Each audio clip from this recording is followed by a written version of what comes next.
brincou ali com a questão da FIFA, tem uma questão muito emblemática para 2026, que é uma Copa do Mundo, né? Copa do Mundo envolve o mundo todo, inclusive o Irã tem seleção, né, que jogaria a Copa do Mundo. E nesse ano a Copa vai acontecer em território americano, também no México.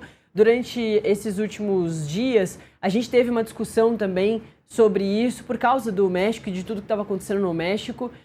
E agora a gente tem a discussão envolvendo o Irã. A gente tem a atualização, né, a última atualização sobre essa história, que a Federação Iraniana se posicionou sobre a ida à Copa do Mundo. Quem traz os detalhes aqui pra gente da nossa editoria de esportes do Metrópolis.com é a Naná Adnet, e ela diz o seguinte, que o presidente da Federação de Futebol do Irã, o Mehdi Taji, se manifestou na tarde de sábado sobre a presença da seleção na Copa do Mundo, após os Estados Unidos e Israel abrirem essa sequência de ataques contra o país. Em discurso a uma televisão, um canal de televisão iraniano, Taji qualificou como imprópria a opção por manter a ida ao Mundial. A Copa do Mundo vai acontecer entre 11 de junho e 19 de julho. Tá aí, em questão de tempo, passa muito rápido. Pela primeira vez com sede tripla, Estados Unidos, México e Canadá. A FIFA já havia anunciado que estava monitorando a situação do Irã em relação às condições de participar da Copa, e a seleção iraniana se classificou no primeiro lugar do grupo das eliminatórias da Ásia, sem sofrer nenhuma derrota. Ou seja, vem forte, inclusive, para além disso tudo. E a vaga na chave G está confirmada contra Bélgica, Nova Zelândia e Egito.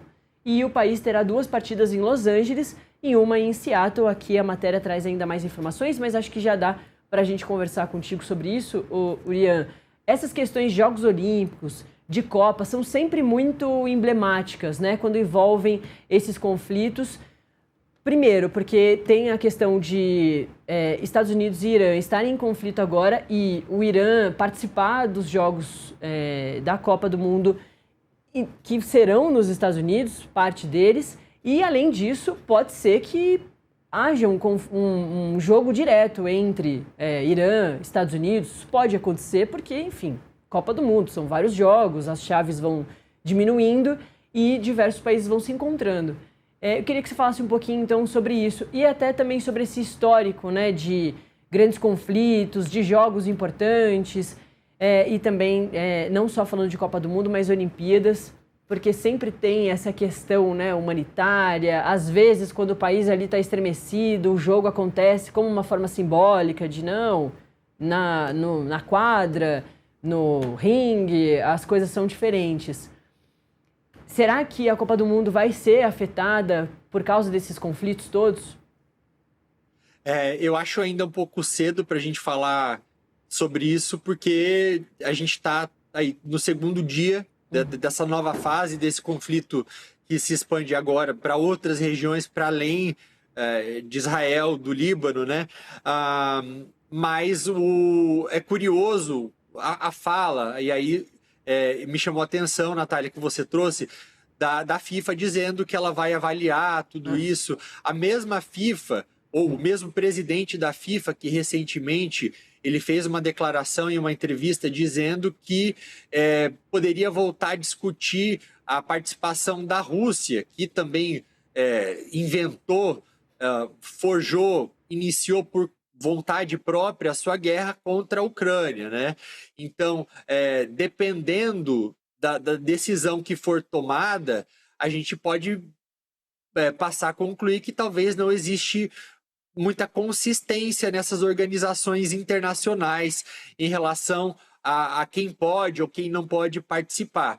A gente observou recentemente um caso bastante emblemático de um atleta iraniano, de um atleta ucraniano agora nas Olimpíadas de Inverno também, que foi desclassificado porque estava usando um capacete para homenagear soldados mortos na guerra, acabou sendo desclassificado. Isso gerou uma polêmica gigantesca também, nós falamos sobre isso aqui, e o que isso mostra?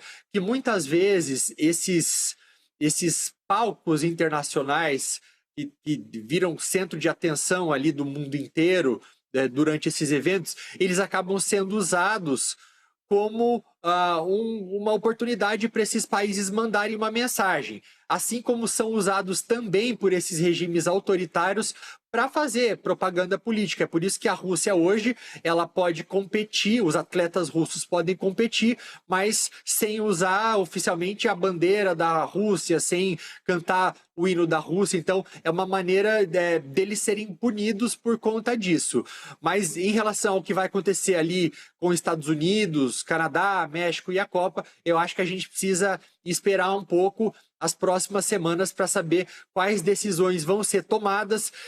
Um ponto importante, se vão partir da própria FIFA, que tem cortejado bastante o Donald Trump, inclusive brinquei agora sobre o prêmio que foi dado ao Donald Trump, o prêmio da paz da FIFA, mas se alguma decisão vai partir sobre o Irã ou até mesmo outro país poder competir ou não, se vai vir dos Estados Unidos ou se vai vir de algum desses governos que vão sediar a Copa, tentando punir ou não algum desses países. Perfeito. Iriam, para a gente encerrar, eu te liberar aí